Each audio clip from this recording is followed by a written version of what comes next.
3 samples. I just play the melody on the Ableton Push. It sounds like this.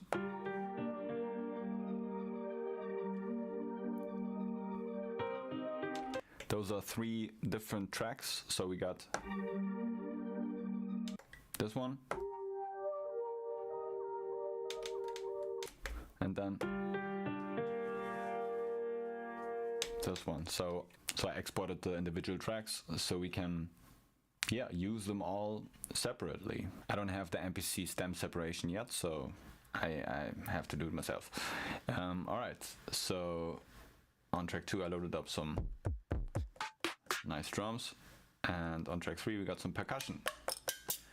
Let's start by chopping up the sample. Start with this one. So sample edits, trim manual.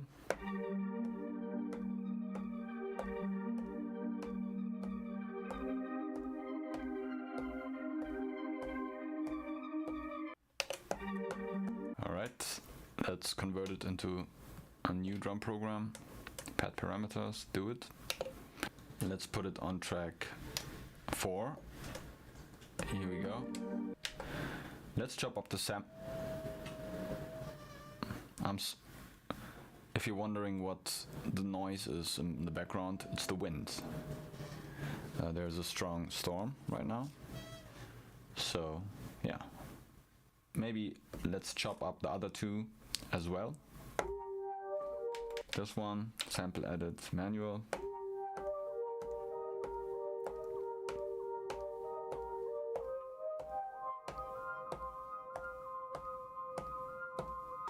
Alright, I think that's okay. Convert. It's not played perfectly, but that's the trick, I think. Most the melody, I put it on track 5. Let's actually name it sample 2. Sample 2.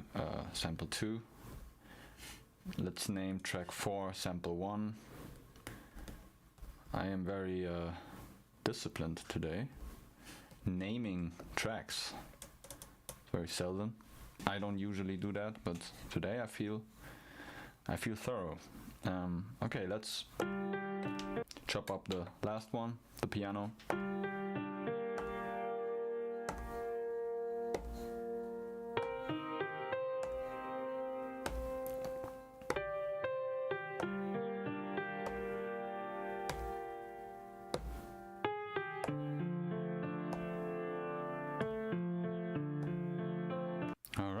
Let's convert it as well. Let's make track 6 sample 3. Okay, now we can start to play something. Sample 1, let's start with that. Program edit. So let's pitch. Let's play with the pitch.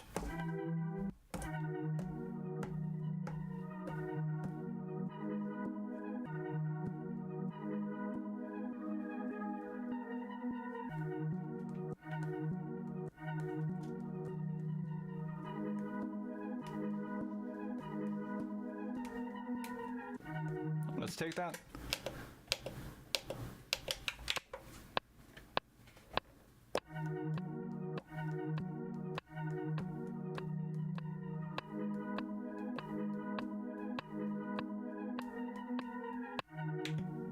This is our first sequence.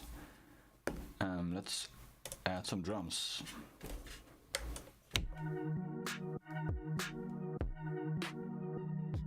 Let's start with the hi-hats today.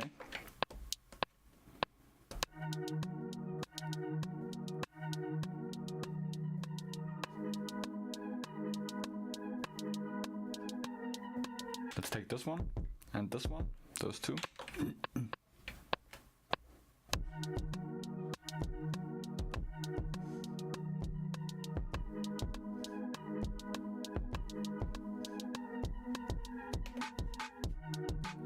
I like this snare, let's take it.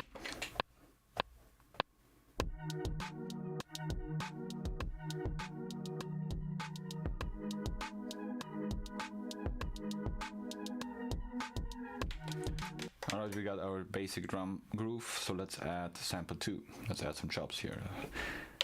How much did we pitch sample 1? Okay, -4. Let's do that the same with my, sample 2.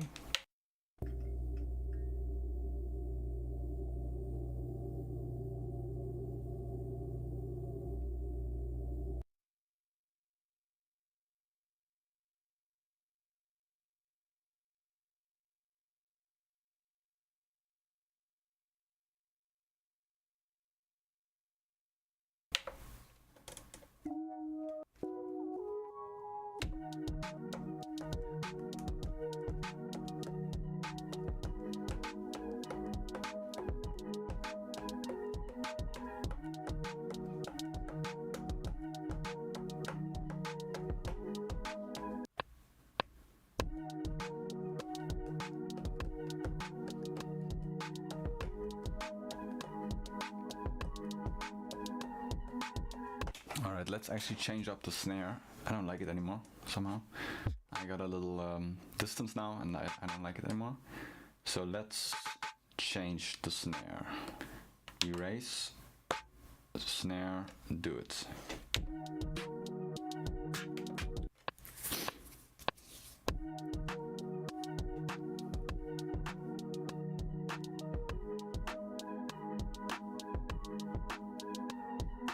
Boosie's worst nightmare has always been beefing with Charleston White, and he has been pretty open about it. Leave him alone.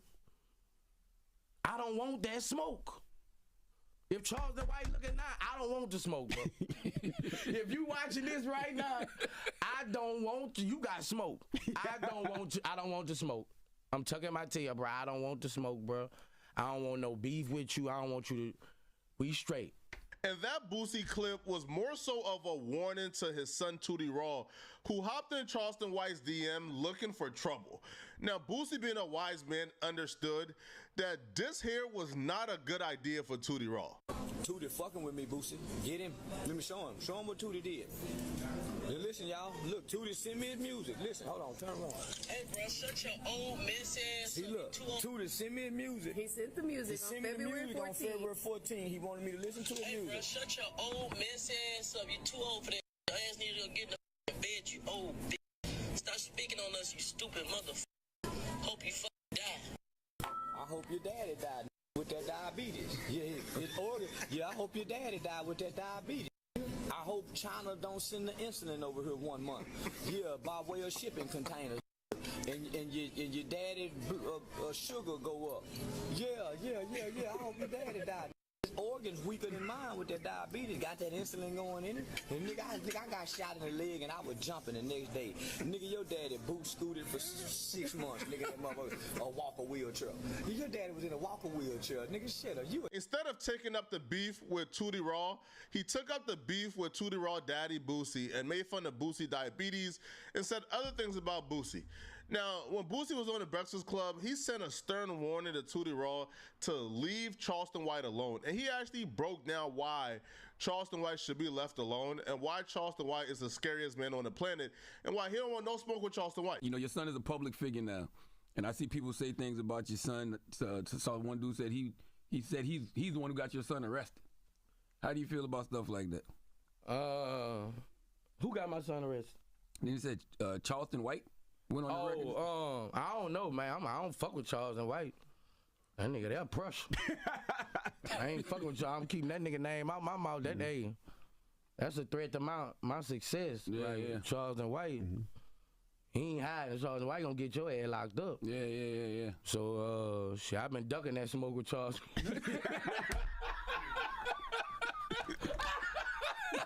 That's the only smoke I ever heard Boosie say he ducking. That's some smoke you don't want, man.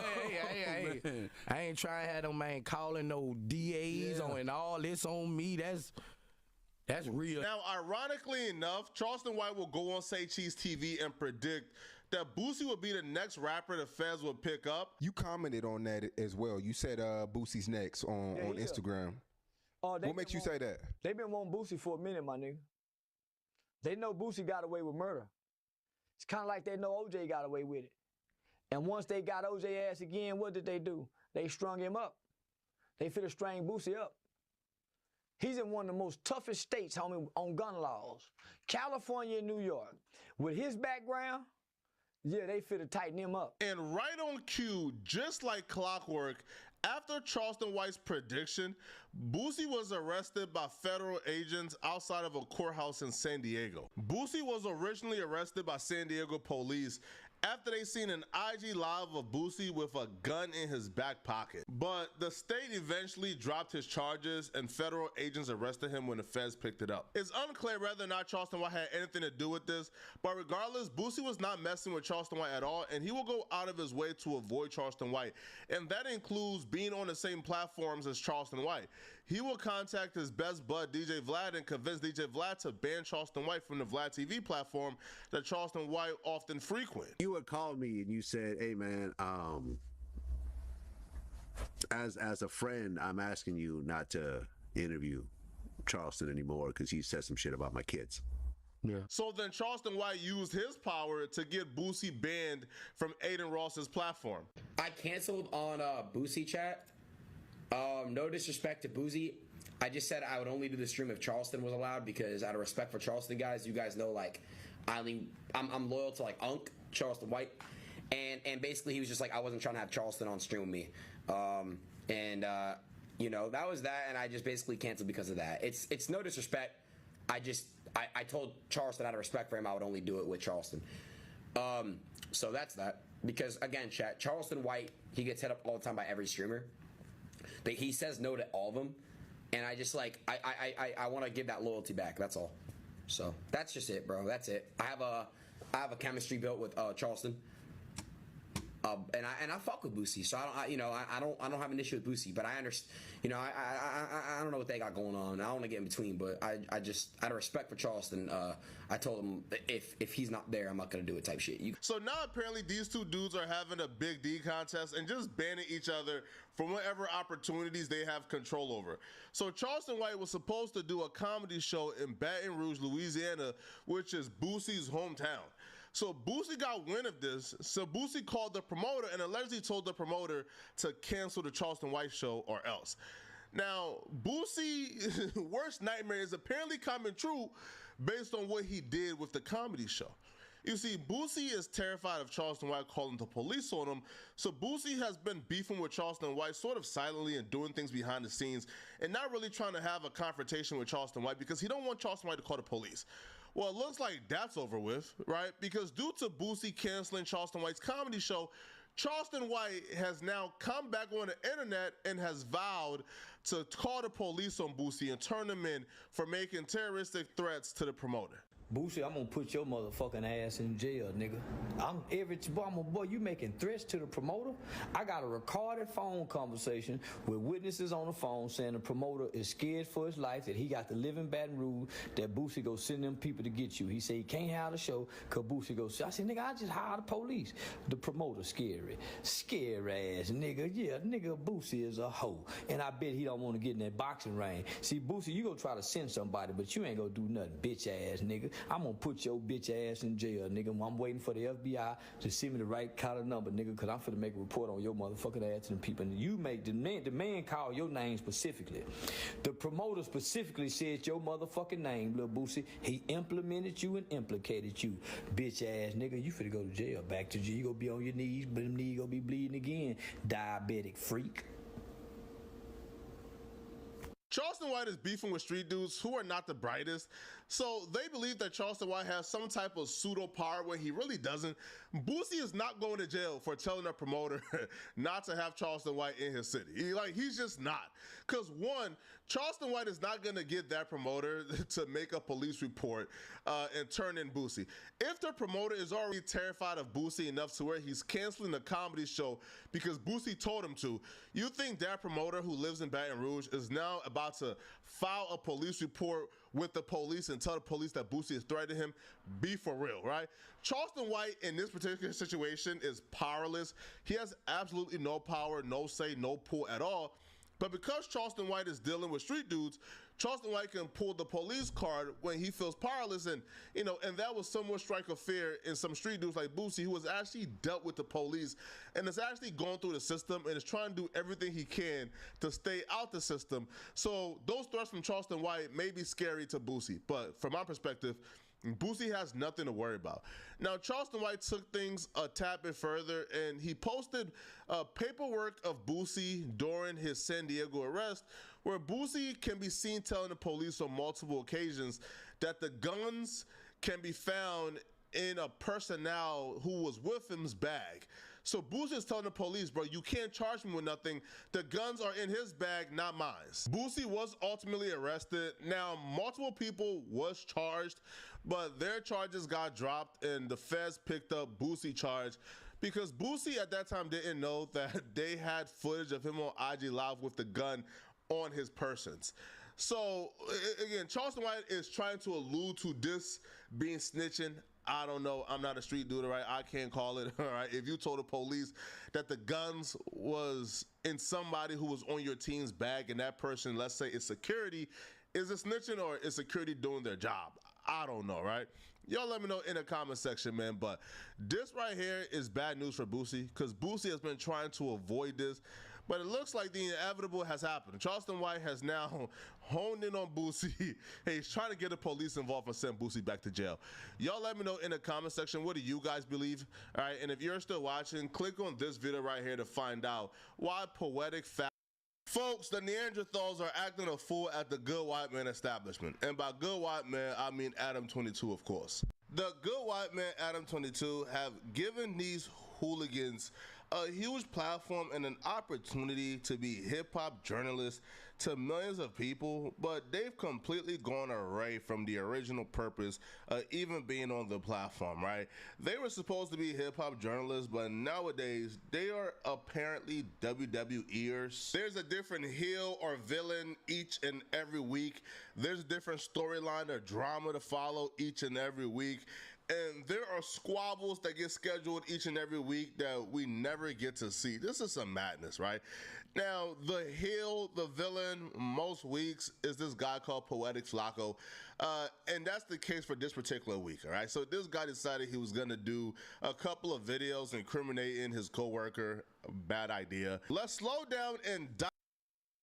Pivot at all times, man. Had to come tap in as it came down my timeline this evening from the No Jumper Instagram page that Adam 22 and No Jumper had been hit with a cease and desist from Big U. If you don't know who Big U is, he's one of the OGs out the LA streets and everything like that. And there was an interview held on No Jumper exactly 2 months ago today on January 21st with Wack 100, Adam 22, Loose Cannon, and Loose Cannon's lady, where they discussed some details from Loose Cannon's perspective that allegedly took place surrounding Nipsey Hussle's death. And most definitely condolences to Nipsey Hussle, entire family, close friends, loved ones, anybody still affected by that. He was a father, he got children, most definitely impacted the culture, the community, the streets of LA, and really just the entire globe. And they are still grieving that loss. Everybody close to him that dealt with him on the day-to-day thing. No matter what gets said in these interviews, no matter what's true or not true, this is still somebody loved one that they are grieving. So most definitely rest in peace. So during this interview, Loose Cannon came with some details that allegedly had taken place with phone calls and things like that. Big U came to the internet and said these things were not true, said that they were lies and everything like that was being pushed and promoted to tear down his name and everything that he had going on. Well, now the cease and desist is hit, and it says this: request to cease and desist all defamation, slander, and or libel of character and reputation. Read. Cease and desist defamatory statements. Dear No Jumper and Adam 22, Adam John Graham Mason, we are writing on behalf of our client, Eugene Henley, to address the matter of defamatory statements that have been made on the No Jumper podcast hosted by Adam John Graham Mason. It has come to our attention that No Jumper podcast has been engaging in activities that could constitute defamation under the applicable laws. Specifically, our client has been the subject of false and damaging statements disseminated by No Jumper podcast through various media and communication channels. These statements have been injurious to our client's personal and professional reputation. These statements have caused significant emotional distress and harm. The following examples of defamatory statements have been observed. Then they put January 21st, 2021, and they put the timestamps for the things that they saying are defamatory. At the 47-second mark, they got something from Whack 100. Because he's behind a lot of that you've seen, you just should know it was him. Okay. We're going to take you off camera. What kind of stuff? He's behind a lot of that if you see it on YouTube, you just say no, it was him. So I know he ain't no bull, but at the 10-minute and 2-second mark, they got something from Loose Cannon. And I'm on a phone. He FaceTime me. So he FaceTime me and stuff like that. He was like, Nipsey just got killed. I'm like, 6 I didn't hear that. So I hang up with him. I called Nipsey, and I'm like, Nipsey, what's up? He was like, oh, what's up with it? Nipsey answered. Nipsey answered. He answered the phone, and I was like, I love you, cuz, or whatever like that. At the 10-minute and 33-second mark, they have another thing. 10-minute and 42-second mark, 10-minute and 50-second mark, 11-minute and 27-second mark, 11-minute and 32-second mark. At the 13-minute and 12-second mark, some from Whack 100. Then it says, you are hereby notified that our client demands No Jumper Podcast and its affiliates to immediately cease and desist from making any further defamatory statements about our client, whether verbally, in writing, or through any other means of communication. These defamatory statements are wholly false, and their dissemination constitutes a clear violation of defamation laws. Furthermore, we demand that No Jumper immediately cease and desist the illegal defamation, slander, or libel within 10 business days, and provide a written assurance or return the signed written assurance below affirming that you refrain from any further acts of said defamation, slander, and or libel with regards to our client's character and or reputation. Additionally, we require that No Jumper retract and cease the dissemination of the defamatory statements, including removing any existing publications or communications containing the false and harmful information. And they have this up. Failure to that can lead to something else, to my understanding. It says, please acknowledge your understanding and compliance with this demand by signing and returning a copy of this letter within 5 days. Your prompt attention to this matter is appreciated. Sincerely, Caesar McDowell, CEO, Unite the People. And I tell you like this, we've seen this happen a few times in media within the last couple years. I know the real big one happened with the Sandy Hook situation, with the things that was getting spoken online about that. We also seen it go down with Johnny Depp and his ex in court, to my understanding, where he ended up winning that defamation suit. We seen Jada Pinkett say she putting one out for the guy that went to Tasha K. We see what happened with Tasha K and Cardi B, and it's becoming a real thing in media right now. I don't know what route No Jumper is gonna take with this situation and everything like that. I'm a person that, hey, people got their sides of stories they want to tell, but I most definitely want you to be telling the truth if you're going to be speaking on certain things, because a nigga know that this is a part of the game, not for show. You can't get out here telling stories unless you really to put all the full proof out. It's supposed to be some recordings and videos from what I seen online. It kind of faded out. Nobody really talked about it no more, but this right here just brought it back up, showing it's real, going on podcasts and speaking like that, because they is coming with cease and desist. We'll see what happens. Keep y'all updated on everything. More videos, outlet 1000 for shit show. Stay on your people. We got the legendary Big U in the building. How you feeling? I'm good. Blessed. Moving around, making noise. Yeah. The pen is at work. Yesterday, I was really like watching the whole Hip Hop Uncovered. I finished the last 5 episodes because I had only seen the first one, and I'm like, man, this is a good job when I get to watch TV for 5 hours, and that's basically what I have to do to get my job done the next day. You just finished it? I had only seen the first 1 or 2 episodes prior. Everybody's like,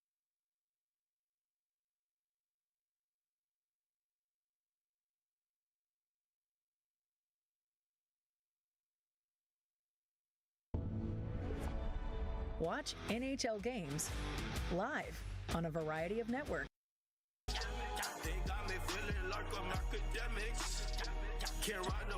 Going on. Yo, the Boosie and Kanye thing has been kind of like wild, right? So essentially, Boosie dropped a video today, and he's been kind of responding to Kanye, who essentially kind of like, you know what I mean? He was basically saying, I'll play the clip. In the Big Boy interview, he said he's responsible for every type of style, including Thug, including Future. He said he's responsible for other things as well, you know, Drake's and everybody else. And, you know, obviously Future ain't gonna say nothing, even though, by the way, I do think he got a good point about the Future thing, because at first I was saying it was ridiculous, and I think the sound, no. Well, not the sound, but like the type of shit Future does, no, because Future's like, but allowing that sound to exist, we gotta give Kanye the credit of breaking down the barriers that allowed those things to even get an ear. And I think that's where he's going to have that inflated ego. And I got to give it to him, because without him wearing that pink polo, and without him also taking a leap of faith and start to explore certain different type of music, and not only just doing the boom bap sample type of records, we probably wouldn't get a lot of these other type of styles or genres accepted. I'm not saying they created, but accepted. And let me see if I can go back to what he said. I could get his own words. This is what he said. By the way, let's get back on what do you call it again?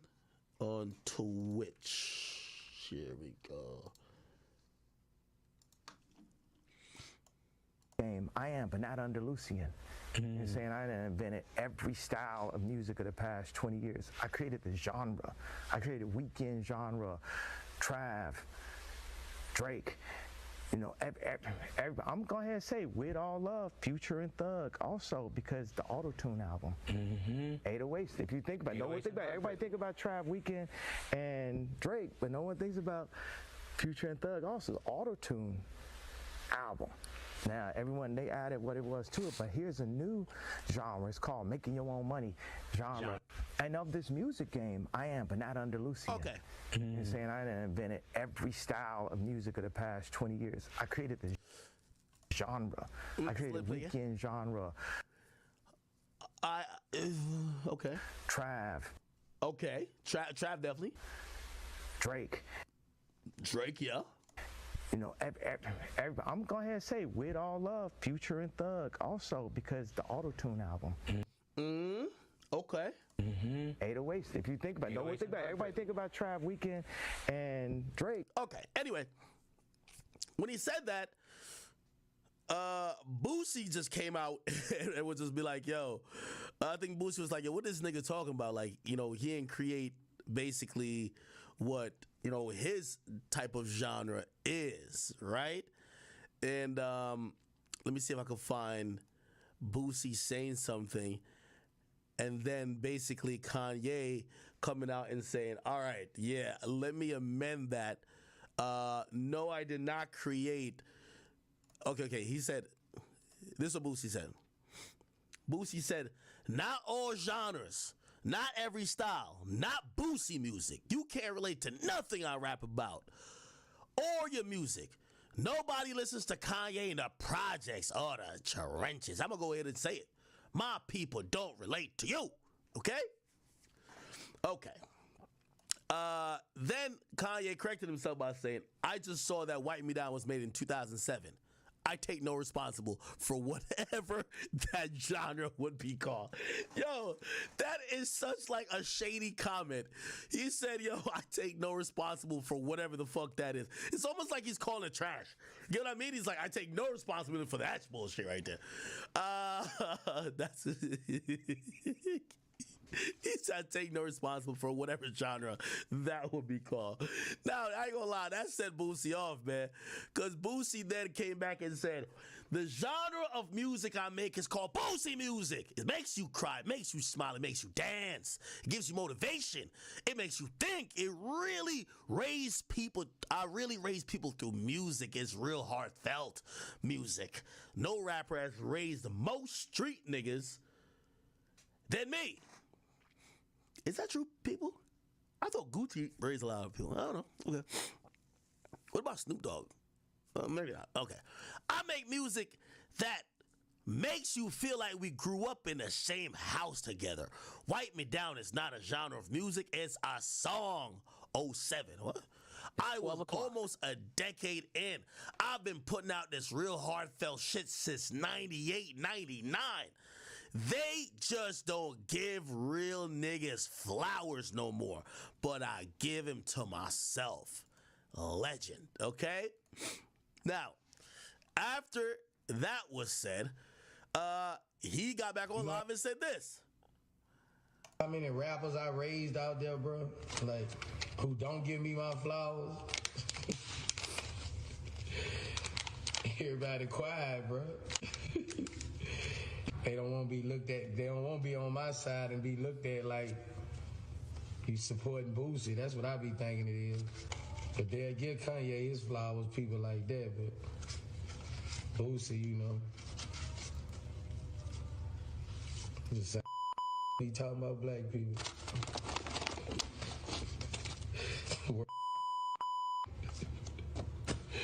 This word. This call this he is white. Ain't nobody raised more mother than me, bro. Not just most of the street athletes. Oh, kind of, bro. Like a lot of just don't vouch for me because they don't want to look like they on my side. You know, that's a side that a lot of motherfuckers don't want to look like they own. They don't want to feel like they got the same judgments as me, you know. But can't no fuck with me making real music. Like, that's a different. When you raise somebody, that's different. It ain't talking about, oh, I like a couple of your songs. It's different. Where rappers can say, who got fans come up to them and say, you raised me. That's different, bro. I mean, if you real these days, people hate on you. Like, people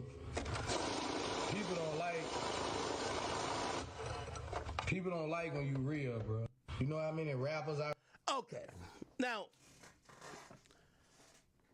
I think Boosie is trying to get in the conversation. I mean, I don't think, again, I think the type of music that Boosie makes, because it's not mainstream, and I think what Kanye was trying to aim to like, we got to use a little bit of discernment, right? Kanye was talking about mainstream music, bro. Like, he ain't talking about every fucking type of music ever. And he's not talking about shit that was before him. Respectfully, Boosie's been doing music before Kanye. That is a fact, right? So, again, I think Boosie wants to be a part of the conversation, but I don't think necessarily Kanye was talking about music that predated him, nor was he talking about every type of music that isn't mainstream. The artists he mentioned, from Drake to Travis to Weeknd to Future and Thug, mainstream artists that most of their music has mainstream appeal. Boosie, while Boosie has a cult following, Boosie does make hood street music, which is very unique to him. And yes, it's almost like a genre called Boosie music. It's not necessarily mainstream as the other artists. Now, granted, some people might be like, well, the nigga said every musical style. We got to use some type of brain power to be like, bruh, it's no way he could think he created some shit that started before he started making music. So I don't think Boosie should have felt offended. Now, a person that did respond was Kid Cudi. Did y'all see what Kid Cudi said? Kid Cudi was, I thought Kid Cudi was, what's up with these pictures Kid Cudi be having, bro? Yo, bruv. Yo, bruv. Yo, bruv. Yo, come on, dog. Yo, what are we doing right now, bro? Bruh, what we doing right now, dog?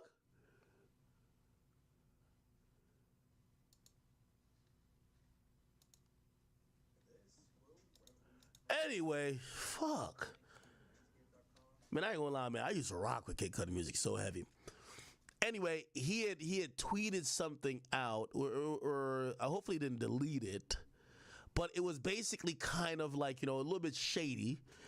Not necessarily, I hate using the word shady, but He was kind of subliminally responding, if you ask me, right? Okay, here we go. So remember, Kanye said he really just created everything, and then you see Kid Cudi. He tweets out an article, and let's read this article. We could probably actually, I think that this is a Wikipedia link or something. I don't know, but it's citing actual articles. It says, acute and often destructive ways, Kid Cudi's sound is what inspired and led Kanye West to create his cathartic 808s and Heartbreak album in 2008, with West later stating that he and Cudi were the originators of the style, kind of like what Alexander McQueen is to fashion. Everything else is just Zara and H&M. Let's actually go find that. By the way, keep in mind, we're calling the governor tomorrow. We got to get Meek Mill off the campaign trail. That's a fact. Okay, let me see. Let's look that up. Everything is Zara, H&M, Alexander McQueen, Kid Cudi. We're going to find, okay, here we go. We want to find the original article. Okay. Yeah. So 2018. Okay, Zara. Okay. Here we go. After those sessions, Kanye excitedly told Complex, oh, never mind. So this is even from an older article. This is from the Kids See Ghosts that happened a few years ago. But apparently, the comment about origination came from 10 years before that, when they recorded 808 and Heartbreaks, or at least when Kanye did, right? It says, after those sessions, Kanye excitedly told Complex. Do we have a link on that? We don't have a link on it. Me and Cudi are the originator styles, just like how Alexander McQueen is the fashion, and everything else is just Zara and H&M. Okay, since then they've collaborated on a bunch of projects and whatever the case is. Okay. Kid Cudi threw a monkey wrench into my thought process with Kanye. He did. And this is where, without saying any, names, this is where I wish I had, I used to have, some Kanye defenders to go to war with over topics like this, but maybe I could just do it with you guys in the chat. After I kind of went back and I did a lot of research,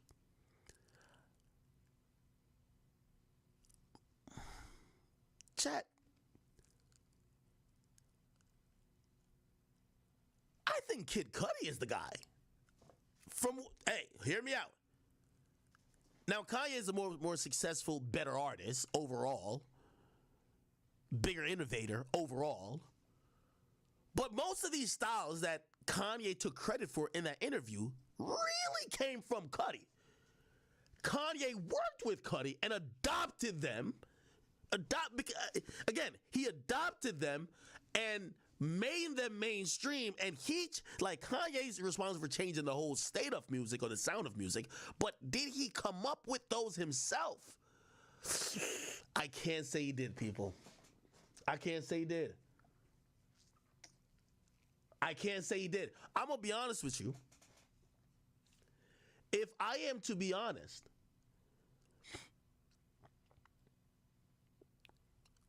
Kanye West's ingenuity, it's never, and I'm not hate to describe him because I love Ye. It's never like, oh, he's the actual person that came up with it. He's usually the person bold enough to say, this is what it is. You get what I'm saying? Like, he's been someone who's, I gotta word this right because I don't want people to be like, oh, like you're taking credit from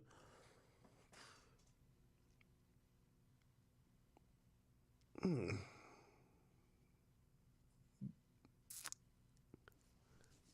I'm trying to. Yo, y'all are trolling. Okay, y'all are trolling. Jorge has always put the ones he loves first, but when it comes to caring for his teeth, he's let his own.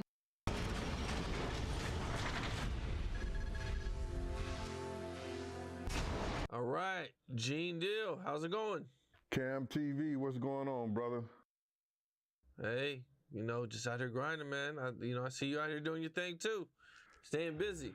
Yeah, I'm staying busy, but I don't know about that grinding. Yeah, I thought I was retired. I thought we would start with some of the latest news about Diddy going on, man, and that is in the lawsuit from Little Rob, which, you know, I was going to get into a little bit later, but in this lawsuit, Little Rob suggests that he told him that he was the one that shot up the club in 1999 and actually got away with it. And, you know, it was kind of controversial because the lady who actually got shot in the nose actually came out and started accusing it of being Diddy that actually did it. Right. What are your thoughts on that? Is there, what do you remember from that time? Well, we were off. Well, I was one of the securities that was off that week because him and Jennifer Lopez were going to the Mediterranean to take a trip on a yacht. So I had got a call from Paul, one of the securities, and he had said that, oh, Gene, Puff was coming back to the city. You got to get him. I like, no, I'm off. Hung up the phone. You know what I'm saying? Wolf Jones then was at the club having fun. Puff had called him and asked Wolf what were they doing. They said they at the show. A girl named one of Puff old, the person who did the City College with him, named the City College events and a lot of parties. Her name was Jessica Rosenberg or Bloom. She was giving the party at the show. That's the Manhattan Club or whatever like that, I think. So Puff decided to come all the way from the Hamptons to the club. You know, so I guess Sean, who used to hang out with Wolf, he was on his way to the party too. And this is a story that Wolf is telling me about what happened. And Puff came in, he bought up the bar, and he was close to some dudes that were from Brooklyn. And one of the dudes said something to Puff about, we got money too, and threw money in his face. And whatever else happened, everything broke out and some shooting occurred. Now, the girl who said that Puff shot her, if she had told the police and the police was doing their job the correct way, and let me just tell you something about NYPD. I can't see NYPD not giving Puff a ballistics test where they swab his hands and swab his clothes and see that how close he was, or did he shoot the weapons? Because that's what they usually do when there's a shooting and they catch the people right then and there. You know what I'm saying? Puff was caught about 10, 15 minutes after the shooting in the car in a chase. So if he had shot a gun, then they should have done a ballistic test. If she said Puff shot her like she said that night, it should have been a ballistic test done on him that would have proved that he was in the vicinity or he shot a weapon, because the gunpowder would have been on his clothes and would have been on his hands. So I don't see how he got away with that. And NYPD is not like LAPD, whereas that they don't give a shit who you are. Lil Wayne went to jail, did 3 years for a shooting. Plaxico Burden for having a gun. Plaxico Burgers went to jail, a football player, for shooting himself. So to get back to your question, I know she's making statements that Puff shot her. I would like to see the police who did her questioning at the hospital report. I would like to see those report and see what's in those. I think if she would have did that, Puff would have been going. If she would have said it then, Puff should have been going to jail then. That's actually a really good point. Out of all the stuff that I've looked into, I never seen anybody say that they did or didn't do the ballistics. But from what I understand, the doctor testified that night when she went to surgery, that she actually told the doctor that Diddy shot me in the face. Was she on any anesthesia? Oof, I couldn't even tell you. But that ballistics thing. Have you been suffering from the after effects of a car crash? The good news is you're still entitled to a 5 or 6-figure settlement if it happened within the past. Thing is like, that's kind of hard to ignore because I know they would have done ballistics too, but I haven't seen anybody talk about that at all. Right. It's crazy. Anytime there's a shooting and the police right there, they're going to swab your hands. They're going to swab your clothes. I just can't see them not doing that.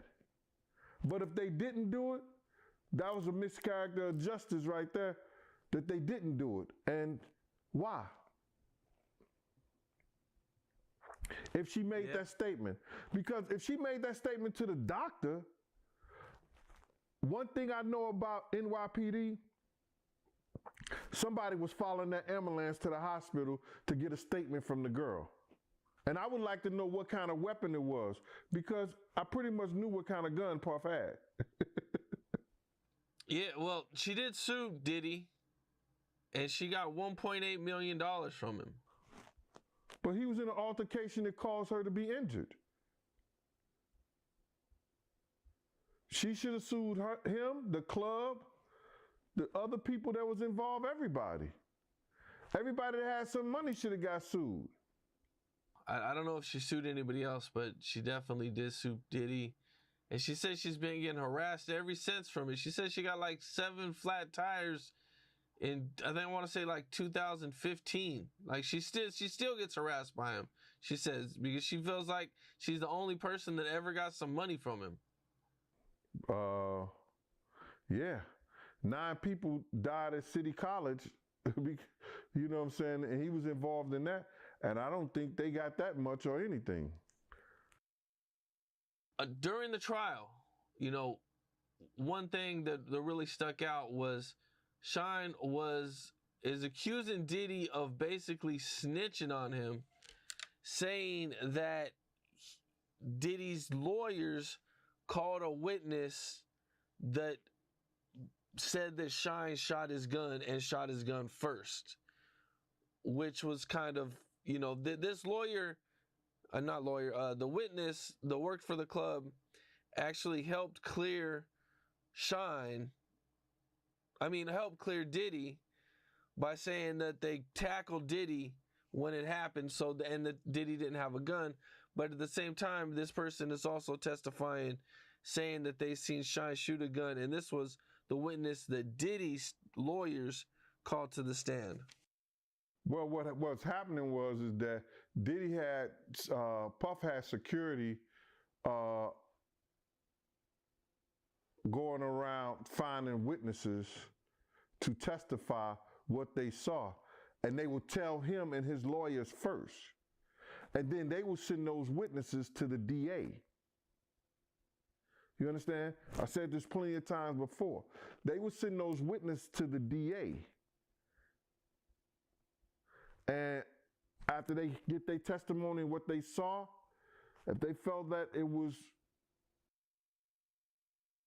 If you're not making $158,000 per year, but you'd like to, I strongly encourage you. This film is an unauthorized exploration in the life of... Only thing I believe in is don't tell the police. Man, hell no, shoot the fuck up. Shoot. And then that's when it just like, pow. Then that's when everybody just started running and shit. We have a witness out there, a man that saw the 5 men go in. We have a woman that this young lady who he was with said, basically, she set him up. Nigga throw your name in that shit, he's a snitch. That's what he's a snitch ass dog. know what I'm saying? I don't like to get a no light, dog. Real talk. That was it. Even though it was self-defense, do you ever think about that? And you think like maybe I could have handled that different, especially when you did like the diss record? He needed to be in the ground. Put his ass where he supposed to be. He tried, man. Somebody comes to you, try to kill you, you know, and self-defense. So somebody try to kill you, you know, you gotta do what you gotta do. Absolutely. But then you started smashing his chick, and then he got angry. Then he went to jail, and you started dating Keisha Dior. Now I'm gonna go bang his girl. I had already done that. Oh, okay. Yeah. But that was your. So you banged your partner's girl? Damn, guy. Yeah, my friend, man. I can't believe he did that. We ain't gonna never be friends ever. Yeah, he did say some things about your mom too. I think that crosses the line when you start. Yeah. When you go there. Yeah, you know, desperate people do desperate things. Stupid going. Dead serious. Real with M's and walking around. You feel me? Wearing that in their face. You feel me? So I support. We represent the structure. Mayhem. Man, you try me, you're going. You try to score, you're going. A slow. Your pick is out. You out. Broomstick up. I'm with all that. You got the right man. I promise you, I will never do this again. I will never come back into your courtroom. I just have one more chance. The final product that everybody sees of Gucci Mane in 2024 is the complete opposite of what everybody fell in love with back around the early 2000 era where Gucci was running the Atlanta streets. This is when Gucci Mane was a work in progress, being born Radric Davis on February 12, 1980 in Bessemer, Alabama, a former coal town turned southwest Birmingham suburb. Gucci's parents were hardworking, being that his father, Ralph Dudley, was a U.S. serviceman and power plant worker, while his mother, Vicki Jean Davis, was a social worker and teacher. According to Gucci, his family came from a strong military background. His granddad on his father's side served in the military for 12 years, and the grandfather on his mother's side served while being stationed in Korea for 2 years. Gucci's parents met in 1978, 2 years before he was born. Gucci has one older brother, and which came from a previous relationship before the mother met Gucci's father. Fun fact, Gucci pretty much was born into the trap mentality, being that Gucci's father was running from the law literally. As Gucci was being born into the world, his father fled to Detroit, Michigan to hide out. Being that Gucci's father was not present during the birth, Gucci took his mother's last name, Davis. Before moving to Atlanta, Gucci Mane lived with his grandfather at his house, in which the street name comes 1017 First Avenue in Bessemer, Alabama. Gucci's grandfather would later pass due to a heart attack. Now, in the 4th grade, he moved to East Atlanta with his mother and older brother. Not to dismiss the father, Gucci always revealed that he got his street swag from his father. He often described his father as a con man, even adopting the name Gucci from his dad and turning it into his own. My pop was a hustler, straight up, you know what I'm saying? Up and down, no cut on it. He ain't worked now day in his life, you know what I mean?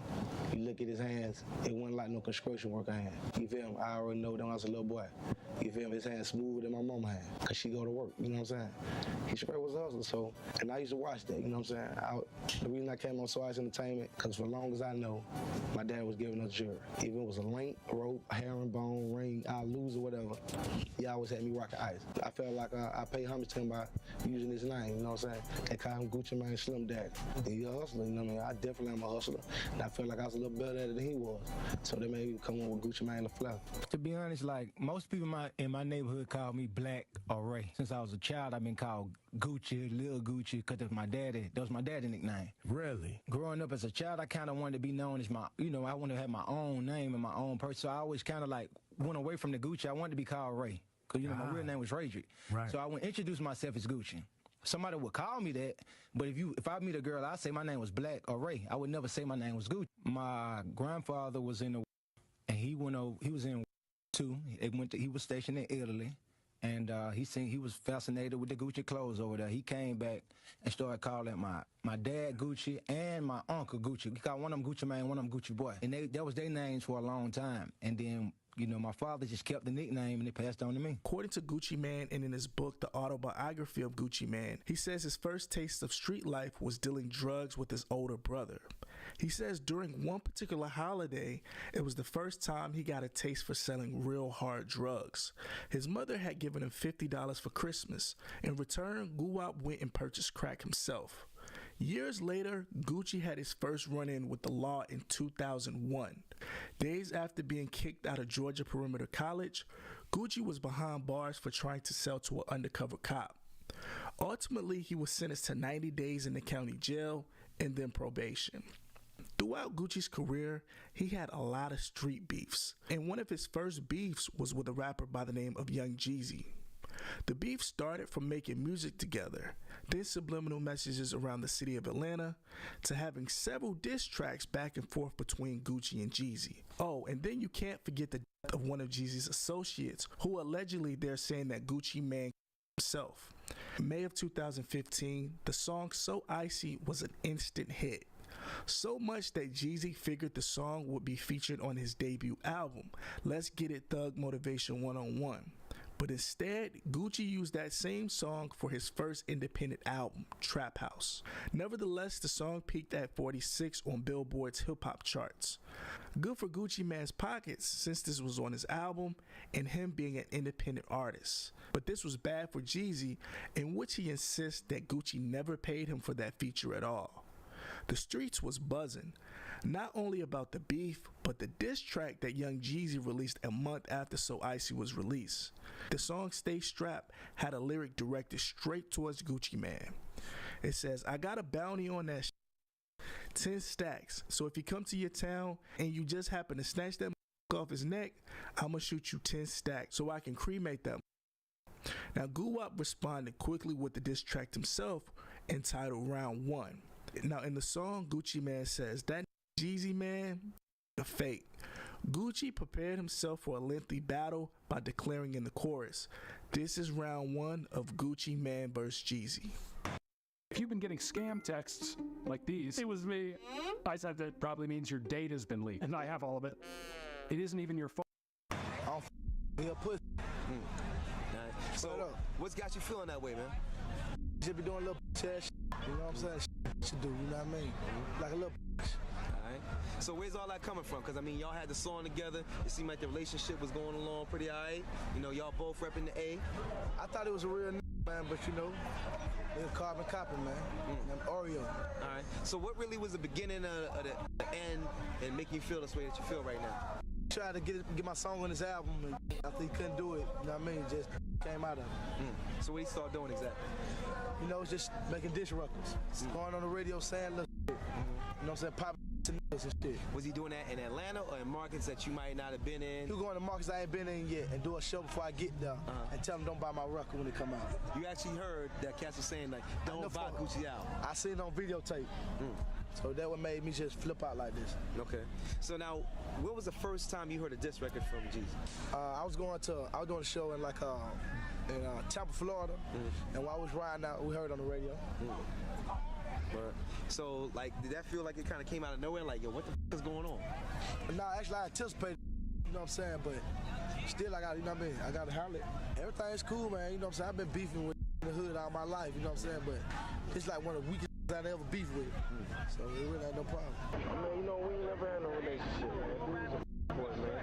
You know what I'm saying? I really don't like to be compared to that nigga, man, because, like, I'm like a VHS, homie. You can rewind me back. Everybody in the city know me, dog. Like, this nigga, you know, basically I did another nigga a favor, dog, you know, and the nigga is a f***ing nut at the barbecue, dog. The nigga, he trying to get some shine, man. He can't get no shine on me. I'm a boss, dog. He's an artist, you know what I'm saying? Like, you know, as far as the streets are concerned, you know, I really don't like to speak on shit, man. I mean, real talk, in a nutshell, my nigga, ain't no beef, because I know I'm out every day. If you want to see me anytime, he come see me. And while y'all let it tell that quit calling my phone, copy producers, man, it's all good. You know what I'm saying? We straight, homie. And as far as the other shit concerned, you know, I just really don't like this throwing my name and all this shit to sell records. That's a whole move. Any from any hood know if you get in any type of trouble, you throw your name in that shit, he's a snitch ass. That's what he is, a snitch ass, dog. You know what I'm saying? I don't like to get no light, dog. Real talk. That was it. In a nutshell, it was never no beef. We never had any words about no song or nothing. You know what I'm saying? Then just somebody got in the ear and told me, look, you want to come up, this is what you got to do. And all that popping off, what he doing, talking about what he doing, renting cars. The only thing I ever rented was some jet skis in Cancun. I 93. What you talking about? You know what I'm saying? Got me up. You know what I mean? And it's like, you know, I don't like the clowns a little, but come on, man, this little didn't have on no ice. When we did icy, he was run around my sessions, dirty t-shirts and dirty shoes, begging to get on it. It's the song, and he flipped. You know, I tell them, you know what I'm saying? When you earn something, and that's real to you, that's what you do. You earn it. You know what I'm saying? I earn that shit. That's why I take it so real. You know what I'm saying? He lucked up, got a song, got on. Now you want to talk crazy. You know what I'm saying? You can't do that. That ain't how I go. Literally days after, Gucci Mane almost lost his life. According to the reports, 4 men broke into the house of a female and began to put hands on Gucci Mane. According to the rumors, the robbery was intended for Gucci Mane's iced out ice cream cone charm. In the midst of the whole ordeal, Gucci allegedly grabbed one of the robbers' weapons and started to shoot back, hitting one man. Once the shots were fired inside the apartment, everyone fled the scene. He's had to defend his life last week, and now he has to defend his freedom. He's not going to say anything, okay? Suspect, and I'm his lawyer, and I'm not going to say anything. Basically what happened, to make a long story real short, he visited a young lady, went over to her place. She was there, he was there. At one point, she opened up a door. 5 guys come running in. Are y'all seriously sending 5 people in the house to try to kill me? One of them had green tape. One of them had a weapon. One of them had brass knuckles and hit him with brass knuckles. Didn't hit him real hard, had him wrapped up. Another guy had a weapon, hit one of the other guys with a weapon. It became a situation where he defended himself. Somebody yelled, one of the other 5 guys yelled, shoot him, something to that effect. He grabbed a gun that was nearby and he started the open fire to defend himself. It was just him and a girl in there, and the 5 guys came in there to hurt him. So basically, from what I talked to the detective indicated he was set up. We have an independent witness I tried to give to the detective. The detective basically doesn't want a whole lot more information. We have a witness out there, a man that saw the 5 men go in. We have a woman that this young lady who he was with said basically she set him up. We're not sure of all the other facts yet. This is life for my artist. This is life for to me, the life of his project. And it's not just Gucci Mane who's at stake right now. It is Big Cat Records. It is hip-hop industry as a whole. It is the consumers of music and the people who look up to these rappers. This is a serious matter. Somebody got, you feel me, and ran into a house and tried to Gucci, and Gucci just got out of there with his life. Over hype. Over rep. The man who was hit, government named Henry Lee Clark III, known to the music and street world as Pookie Loc. The artist had a heavy affiliation with Young Jeezy. Reports say Pookie Loc was later found at a nearby school in Decatur, Georgia. Do you feel like it was a setup because cats came like after you, like they was coming to get you? Yeah, I think it was a setup. Okay. Do you have any indications on who it might be? Have you heard anything on the streets? Just whatever you feel in your own heart? Well, you know what I'm saying? Like I say, ain't too many people got the motive to do something like that. I just like a detective, learn, you know what I'm saying, look at the motive, who has motive to do it, and this has motive. Jeez. Yeah. Okay. Straight up. So it's real serious then when we talking about like actually trying to like set somebody to take someone's lives. It's on a whole nother level. It's past just the wax. It's like I guess they scared of competition. You know what I'm saying? I'm independent. He major. What the hell you beefing with me for? March Madness! We're ready for March Madness on YouTube TV. We're here for the excitement. A man that was with Gucci Mane during the incident explained an untold story on No Jumper's website, claiming that the woman set the pair up, being that she stopped at a gas station just before arriving to her residence. We both slick, like kind of knew, bro. That she was shady? Yeah, cause we stopped at a store first. Stopped at a motherfucking store first, bro. I goes in the store, the ain't even in the fucking store. She in the bathroom. But it don't ring no bell yet. It don't ring no bell yet, cause we don't see how close she stay from the store. Boom, 2 blocks, we at her crib. But it's still not fucking making no sense. It's a living room right here, it's a hall. I'm sitting down, I'm right here first, he right there. All of a sudden, goddamn, it was just so quick. As soon as I seen it, nigga, boom, he hit me. We kind of fought back, kind of, man, hell no, nigga, shoot the fuck, shoot. And then that's when it just like, pow. then that's when everybody just started running and shit. During a phone call interview from jail, Gucci Mane admitted that he was upset, he was scared a little, but he had to do what he had to do. He says that he had remorse for everything that happened that night. Even though it was self-defense, do you ever think about that? And you think like maybe I could have handled that different, especially when you did like the diss record? He needed to be in the ground. Put his ass where he supposed to be. He tried me. Somebody comes to you, try to kill you, you know, and self-defense. Mm-hmm. So somebody try to kill you, you gotta do what you gotta do. You gotta do, absolutely. May 24th, Gucci Mane posted a $100,000 bond for that charge. 2 months after being free in July of 2005, Gucci Mane is arrested again, this time in Miami for an aggravated assault, which occurred earlier that month. The altercation involved a club promoter visiting Big Cat Records, the label that Gucci was signed to. The promoter claimed that the argument ensued between him and Gucci when he turned his back on Gucci. This is when Gucci struck him with a pool stick and continued to strike him once he fell to the ground. Gucci's lawyer claimed that the rapper wasn't involved in that incident that night. Gucci pled no contest to the charges. He was found guilty of aggravated assault with a weapon for the incident, and was charged for 6 months in prison, and he will remain on probation for 6.5 years. He also agreed to pay medical bills for about $3,000. While sitting in jail for that Miami arrest, January of 2006, Gucci Mane learned that charge for Pookie Loc was dropped because of self-defense, and an eyewitness backed up his claim. Now it's rumored that the landlord to the building seen the whole thing go down. Guwap was free. We hear you're going to have a news conference tomorrow.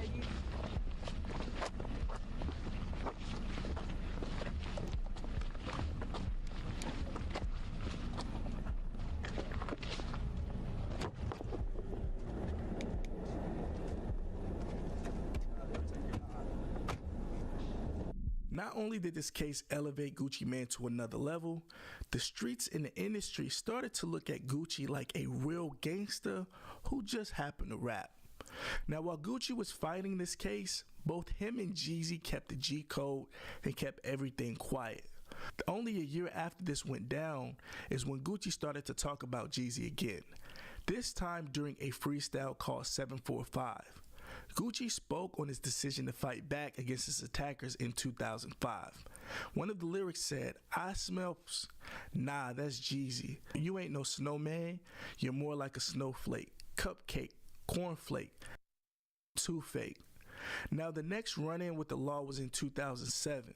Gucci Mane was accused of robbing a close associate after a night out on the town. According to the incident report, the police responded to a robbery that occurred 7 hours prior. The victim stated that tension started earlier that day before he attended a show with the rapper Gucci Mane. After the show, the victim, Mr. White, and Gucci Mane got into a physical altercation. So bad that the victim had to take a cab home from Columbus, Georgia, back to Atlanta, Georgia. The ride cost the victim $200. The following day, the victim says Gucci Mane showed up to his house and knocked on his door. The victim thought Gucci was there to apologize. Instead, Gucci Mane allegedly became fidgety and then pulled out a weapon on the victim and stated, "If you ever try me like that again, now give me what you got," taking the victim's $400 and pulled off in his infamous white Hummer. Now, September of 2008, Gucci Mane was arrested for only completing 25 hours out of 600 required community service hours from that 2005 assault case. The probation violation led to 6 months of incarceration at the Fulton County Jail. He went to jail and would serve time until March of 2009.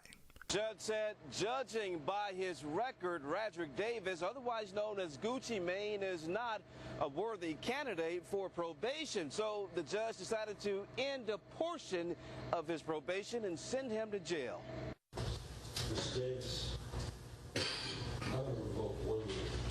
Fulton County Superior Court Judge John Goger decided to revoke 1 year of Radrick Davis's 3.5 years of probation on an assault charge. That means the rapper known as Gucci Mane will have to serve that 1 year in jail. The judge made that decision after hearing Davis has only completed about 25 hours of the 600 hours he was ordered to perform 2 years ago. It also didn't help Gucci Mane when prosecutors mentioned that he violated the terms of his probation by drinking alcohol and doing drugs. Did the defendant admit using to you? Yes, sir, he did. And just before the judge revoked part of Davis's probation, he asked the rapper if he had anything to say.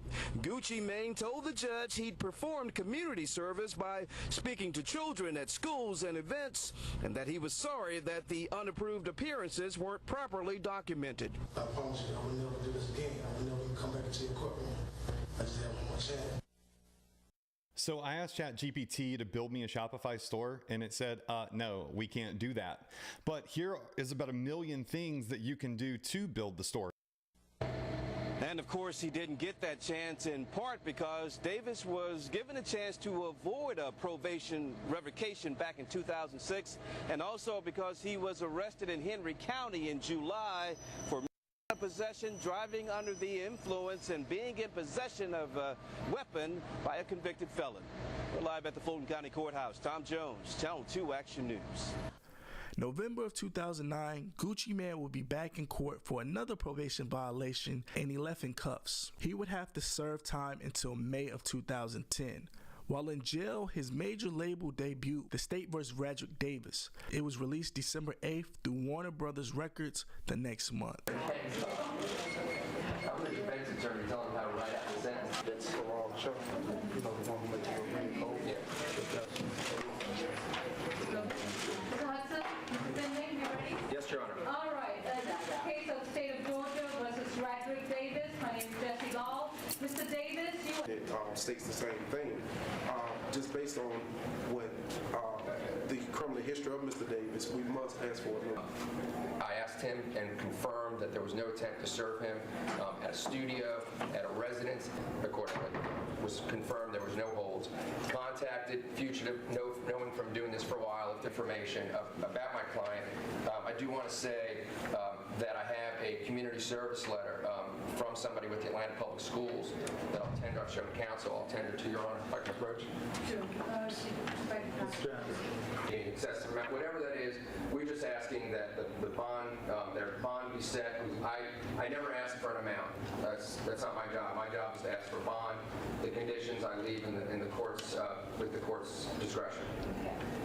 Well, in the exercise of my discretion, I understand your position, Mr. Finley, but this gentleman does have an aggravated battery. Back on the streets in November of 2010, Gucci Mane was arrested again.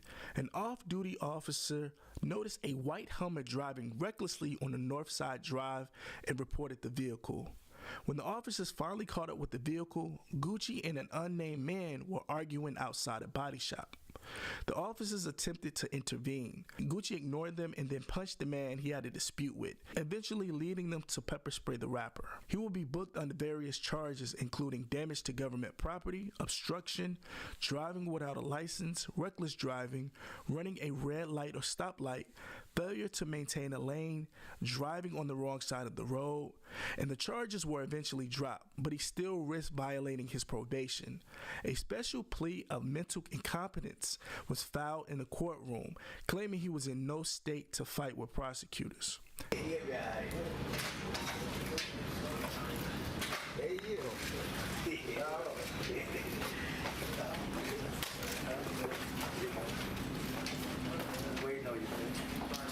how y'all doing? I got a statement prepared I want to speak to y'all about.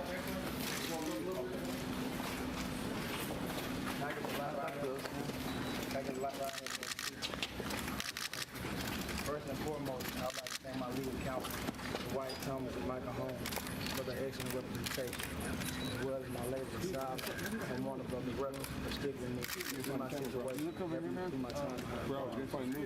Most importantly, I want to thank all of my fans for their support while I have been away. The letters and the words of encouragement helped me make it through. None of my success would be possible without you. I have made some mistakes in my life and hurt a lot of people who care about me. I was very hard to get past. Those mistakes have brought me to where I am today. That will not be repeated. These past 6 months have been a difficult time. Unfortunately, I have learned a great deal from my experience. I was able to do a great deal of soul searching. I'm coming out with a new attitude towards life. Unfortunately, my incarceration also came at a pivotal point in my career. This is my first major label album dropping. I was forced to miss what should have been one of the proudest moments of my life. This is something I will make sure never happens again. My time in jail was trying. I grew from it and I'm not stronger and a better person. I want to continue on the positive track and truly focus on being a role model to my parents and my community. I'm looking towards the future with a newfound respect, appreciation for the law, and a strong dedication to my music and my career. With that in mind, I have already begun to make positive strides towards the future.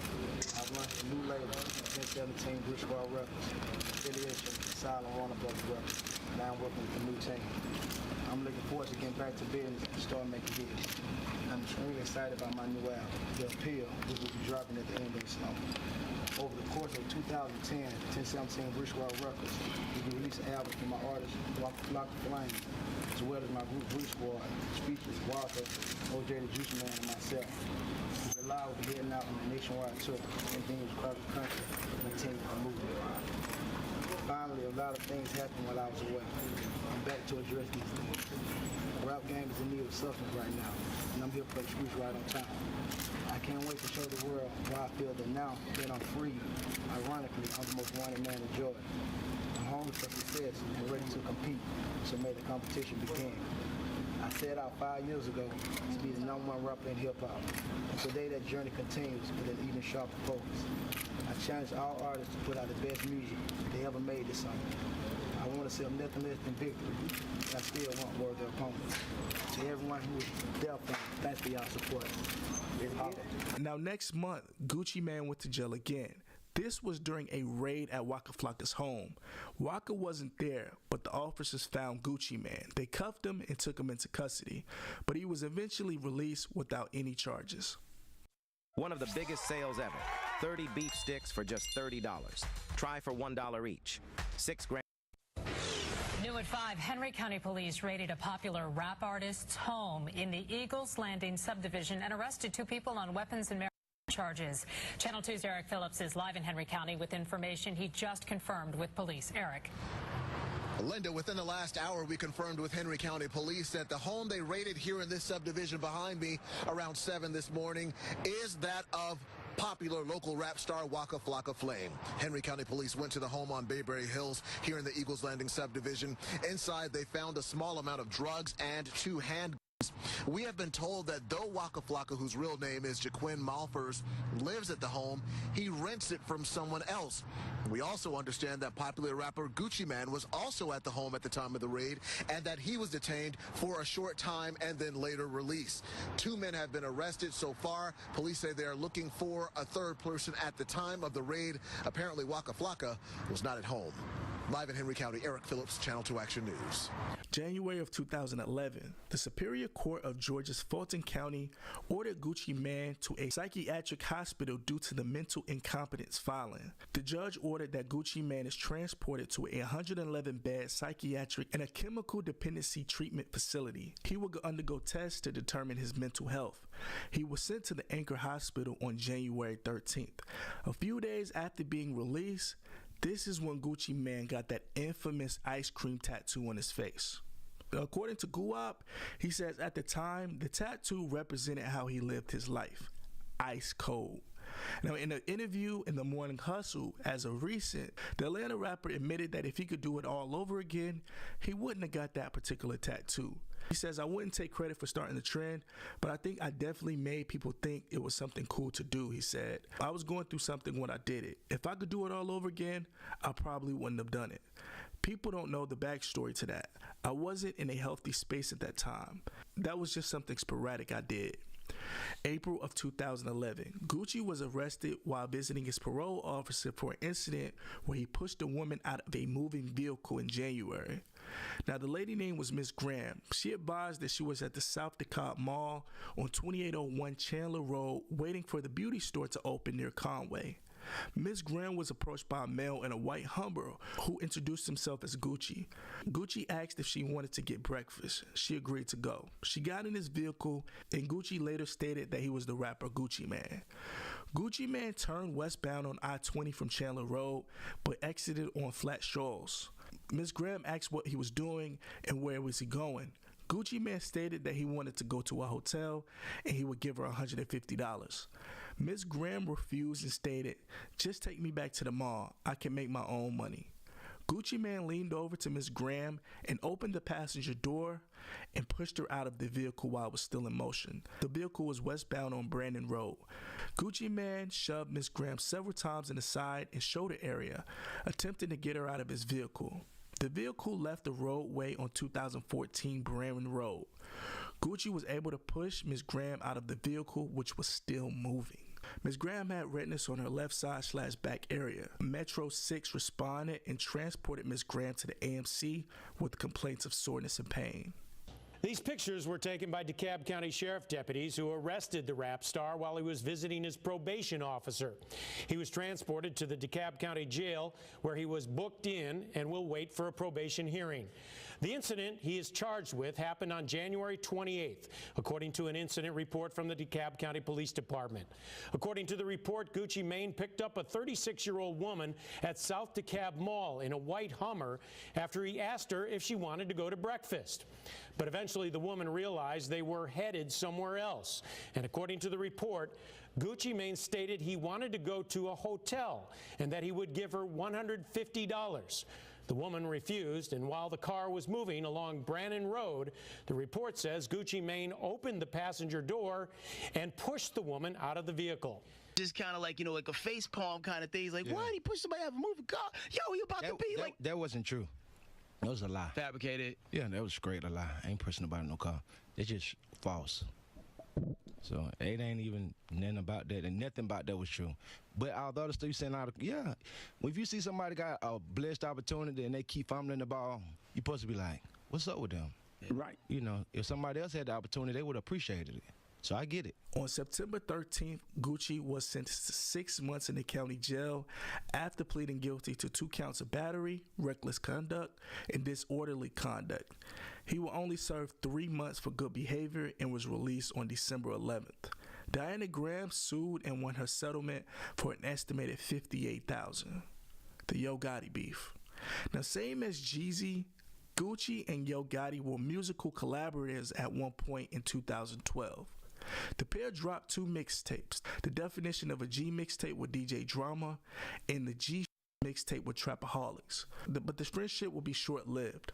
October of 2012, Gucci Mane was gearing up to release his mixtape Trap God, which was set to be released October 17, 2012. Of course, the numbers being 1017, which represented his record label and the place he grew up in Alabama. In a disrespectful way, or at least how Gucci viewed it, or how he took it, Yo Gotti was releasing his mixtape on the same day, CM7, The World Is Ours. Word got around that Gucci was upset and not feeling the move by Gotti. In return, Yo Gotti reached out to Gucci Mane and eventually got on good terms. Out of respect, Gotti moved the release of his album one day back to 10/18. But Gucci being Gucci, he never got over that move. Now, Yo Gotti didn't even know it was smoke until Gucci released a diss track which mentioned Yo Gotti. Now, the lines was, "I used to F with Gotti till he turned into a buster." Gucci Mane says he lost respect for Gotti, and in return, Yo Gotti says he was disappointed in Gucci for his antics. To add fuel to the fire, it was rumored that Yo Gotti had a relationship with who is now Keisha Dior, Gucci Mane's baby mama and current wife. You see, at the time, Gucci Mane was dealing with a huge lean addiction and on top of that, mental health issues. So the rapper went on one of the biggest Twitter rants where he exposed his friends, especially Waka Flocka, who was Gucci's personal goon turned rapper. Waka Flocka was signed to Gucci at the time of the rant. Now on the Twitter rant, he says, "Tell her interdiction my in her throat. I moved that bitch to Atlanta. She was sleeping in the car. I pulled that bitch off Wayne bus. Me and Waka was hitting Nicki Minaj. That's nothing. F Jeezy, Tip, Gotti, Waka, Nicki Minaj, Drake, Wu, Frenchie 2 Chainz, Coach K, Kior, Eminem, OJ, Rock, Quavo, Takeoff, everybody. Now, I'm not just born rich. I wake up real and go to sleep real. It's as effortless as breathing. And rappers are strippers, gossiping but fake as hell. I swear to God, me and Scooter the last real authentic street left. How do y'all let these suckers trick y'all? Baffles me. It's easy for me. Everyone in the industry has a hidden agenda. Every person let greed and pride conquer them. It's sad, but I've been in jail so much it humbled me. Then he said, name your top 3 rappers. Mine's Jeezy, Yo Gotti, and Tip.